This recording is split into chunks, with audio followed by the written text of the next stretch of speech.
Assalamualaikum rekan Haba. Hari ini kita kembali bersua di Haba Podcast yang di studio telah hadir Wamen Kominfo RI, Bang Nejar Patria. Alhamdulillah beliau meluangkan waktu untuk datang ke Haba Podcast berbincang-bincang soal PON Aceh Sumut ke-21 2024 yang tuan rumahnya Aceh dan Sumatera Utara. Selamat datang Pak Nejar Ya, di studio selamat datang. kami. Ya. Terima kasih Bang sudah meluangkan waktu untuk datang ke kantor kami yang sangat sederhana ini. Nah, jadi Pon saya lihat Abang beberapa hari ini terus mengontrol di media center Bang. Jadi saya lebih ingin mendalam sebenarnya sejauh mana Kominfo itu membantu dalam hal komunikasi di media center, soal pemberitaan media dalam hal publikasi PON yang sedang digelar ini Bang. Ya, media center ini bentuk dukungan Kominfo untuk event-event nasional yang diselenggarakan oleh kementerian ataupun lembaga ya yang berkaitan dengan hajat nasional gitu dan juga internasional. Jadi misalnya di G20 kita juga memberikan dukungan publikasi dan membangun media center. Lalu yang terakhir di World Water Forum, bahkan juga dan beberapa event-event yang lainnya. Nah, untuk PON memang sudah menjadi tugas dan fungsi Kominfo ya untuk memberikan dukungan yang optimal sehubungan dengan komunikasi publik gitu. Nah, untuk itulah dibuat yang namanya media center itu. Untuk PON ke-21 penyelenggaraan PON ini lebih istimewa karena ada di dua provinsi seperti yang disebutkan tadi ya Bang. Aceh dan Sumatera Utara. Aceh dan Sumatera Utara. Aceh di Banda Aceh, tepatnya di Hotel Hermes kita dirikan media center. Lalu di Medan di Hotel Santika di Andra kita dirikan media center di sana. Fungsinya yang pertama memberikan dukungan ya, dukungan kerja, dukungan produksi gitu untuk media yang melakukan liputan di event olahraga nasional ini. Apa saja yang kita siapkan di sana? Yang pertama kita siapkan perangkat kerja, kita siapkan ruangan ya yang cukup nyaman buat bekerja. Lalu kita juga menyediakan koneksi internet yang cepat ya dengan kapasitas download dan upload yang juga mumpuni gitu. Lalu kita juga siapkan studio kecil ya semacam ini Bang, tapi ini udah lebih baik ketimbang di media center gitu ya. Oh kita siapkan juga ya untuk ruang podcast Bang di sana. Iya, ruang podcast gitu. Bisa dari semua media Bang.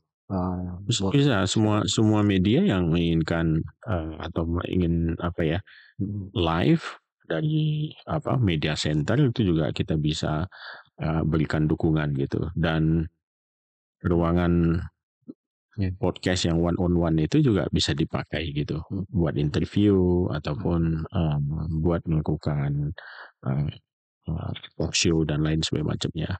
Tapi ada nggak Bang tantangannya untuk Aceh ini sebenarnya? Kita paling ujung Sumatera. Sebetulnya tidak ada hambatan yang serius gitu ya. Kecuali memang ada beberapa misalnya peralatan-peralatan yang harus dibawa dari Jakarta gitu.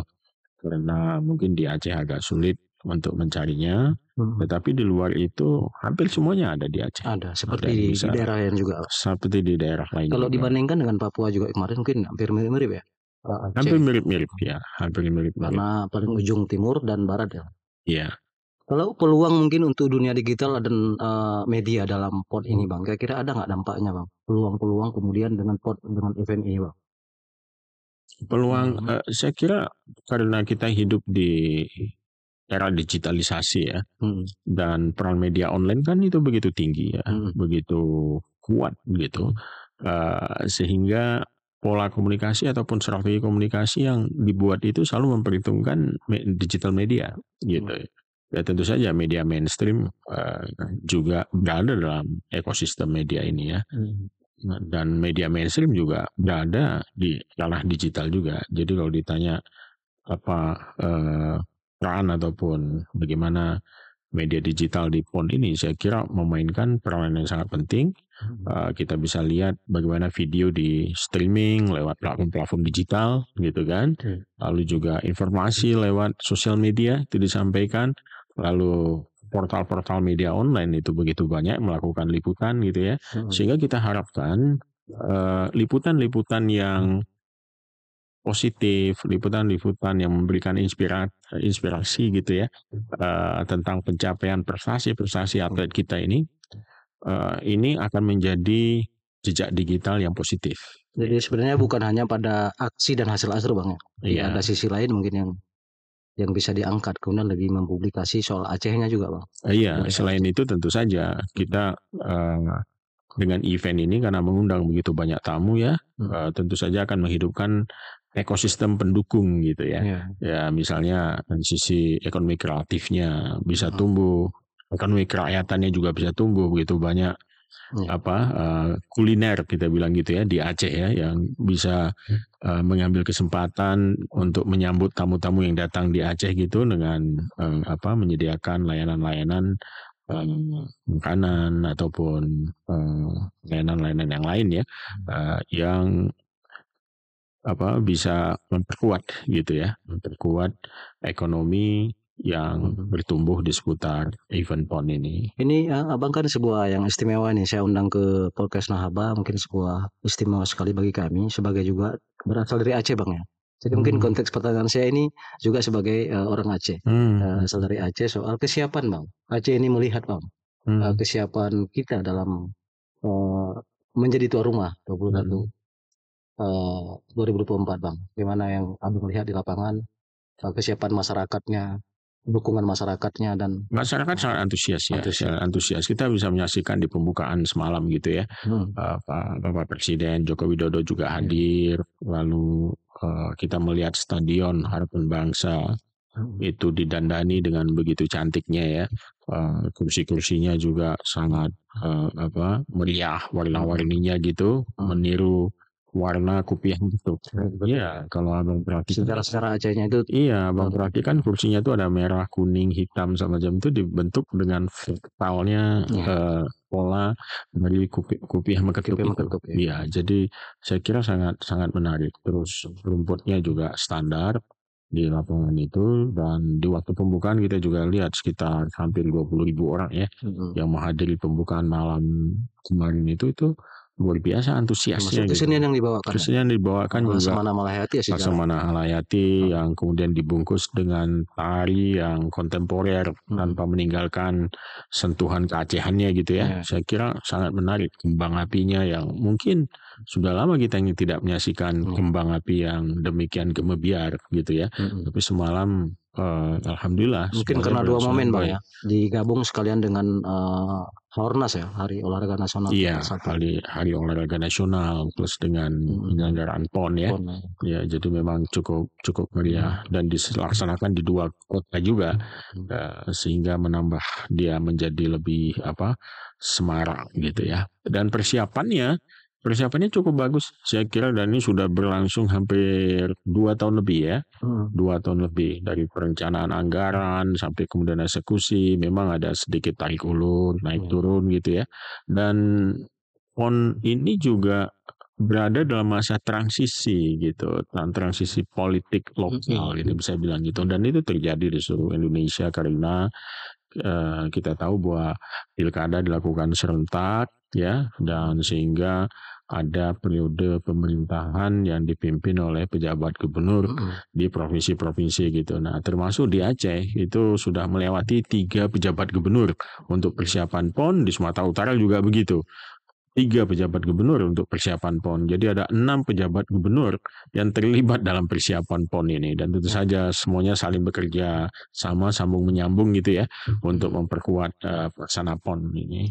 Kemudian pasca PON ini Bang, apa mungkin yang harus dilakukan masyarakat Aceh dan Sumut lah ya, kalau kita ambil 2 tempat, tapi khusus untuk Aceh, masyarakatnya itu sehingga kemudian PON ini tidak selesai di PON saja, tapi dampaknya itu sampai terbawa ke masa kita berharap ini jadi momentum ya.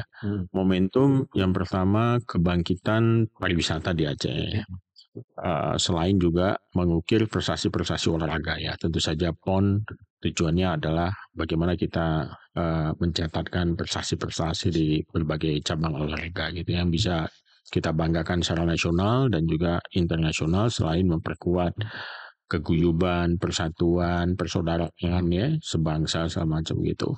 Nah, tapi di sisi yang lain tentu saja karena ini perhelatan yang besar, tentu saja mengundang banyak orang, tamu, dan sini interaksi masyarakat terhadap momen ini akan terbentuk gitu ya, termasuk memanfaatkannya untuk misalnya tadi penginapan itu industrinya kemudian bisa bertumbuh ya, homestay di Aceh kemudian bisa bangkit kembali industrinya, lalu kemudian kuliner ya yang sudah cukup dikenal gitu ya, dari yang namanya kopi sampai dengan kudapan, bahkan juga makanan-makanan atau masakan-masakan tradisional Aceh yang sudah mulai menasional gitu ya.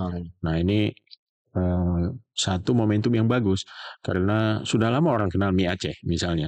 Nah, datang ke Banda Aceh, mereka yang belum pernah mengunjungi Aceh pasti ingin mencicipi gitu Dan ya. kembali lagi, Iya, kembali lagi ke Aceh. kan kembali lagi pasti ya. Nah, itu kita harapkan masyarakat juga bisa menggunakan momentum ini ya untuk meninggalkan kesan yang baik dan membuat semua tamu kita tersenyum gitu ya. Itu yang paling penting gitu ya. Puas dan merasakan keramahan masyarakat Aceh gitu ya. Saya kira itu mungkin yang bisa kita petik dari momentum ini gitu. Tapi kemarin juga Presiden Jokowi sudah menyampaikan aba-aba ke pemerintah Aceh dan masyarakat Aceh untuk menjaga venue-venue yang sudah dibangun. Artinya tidak begitu habis PON ya rusaklah semua itu. Mungkin itu bagaimana? Ini tantangan bagi semua daerah ya yang infrastrukturnya sudah terbangun atau dibangun karena satu momen atau event nasional. Itu memang tantangan adalah bagaimana memeliharanya. Karena memelihara stadion misalnya ya yang bagus dan berstandar internasional ataupun standar yang kira-kira layak untuk pertandingan internasional, ini memang membutuhkan satu kemauan yang besar dari pemerintah daerah sendiri.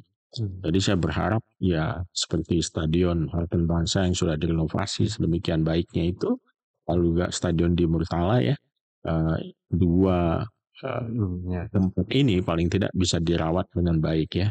Ya tentu saja dia butuh biaya karena untuk kebersihannya, untuk listriknya, kemudian biaya pengelolaan dan lain sebagainya ini membutuhkan perencanaan yang baik oleh pemerintah daerah. Nah, sebaiknya mungkin dibuat aja semacam unit bisnis khusus ya untuk mengelola ini sehingga dia tidak hanya menjadi cost center tapi juga bisa menjadi revenue center.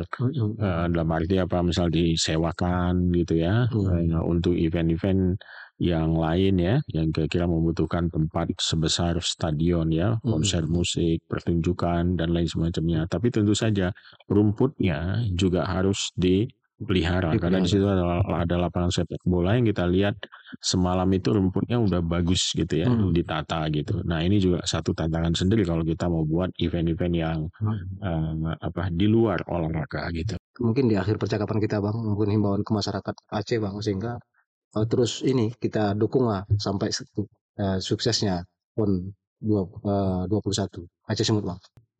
Masyarakat Aceh saya kira berterima kasih sekali ya dengan acara yang digelar nasional sebesar event nasional sebesar PON di Aceh ini PON ke-21 ya, Aceh dan Sumut. Dan kita berharap ini betul-betul bisa jadi momentum ya. Momentum untuk menggairahkan kembali ya industri yang ada di Aceh, baik itu industri kuliner seperti yang saya sebutkan tadi itu, dan juga industri pariwisata yang ada gitu. Jadi itu bisa menjadi semacam daya ungkit gitu ya. Memang momennya hanya sekitar 2 pekan gitu, tetapi kita bisa memetik banyak hal di situ. Dan kita bisa terus menjaga kolaborasi kita dalam menyelenggarakan event-event besar ya, kerjasama kita lalu juga kita bisa memperluas ya jangkauan, terutama karena kita berkoordinasi dengan 2 provinsi gitu ya, Aceh dan Medan yang bertetangga begitu. Banda Aceh dan Medan ya, Sumut dan Aceh gitu. Dan 2 provinsi ini mungkin bisa lebih erat lagi bagaimana membagi kerja, membagi rezeki. Soal framing di luar sana, kalau Aceh ini katanya kacau ya, tidak aman. Artinya di sini kan melihat bahwa kelihatan bahwa tidak seperti yang disebut-sebut di luar sana. Betul. Ini juga bisa mengubah citra Aceh sebetulnya ya, yang ditampilkan di media-media pada umumnya sepertinya Aceh ini seram sekali, serem gitu ya, dengan berbagai macam pemberitaan negatif ya, dari misalnya keamanan gitu, ada kekerasan, intoleransi dan lain semacamnya. Ternyata tamu-tamu yang datang ke Aceh itu bisa merasakan sendiri bagaimana kehangatan masyarakat Aceh ya, dan keramahannya gitu. Saya kira kita pertahankan dan kita coba berikan yang terbaik gitu buat tamu-tamu kita dari luar Aceh. Oke, terima kasih Pak sudah meluangkan waktu beberapa menit. Sama-sama ya, sukses terus.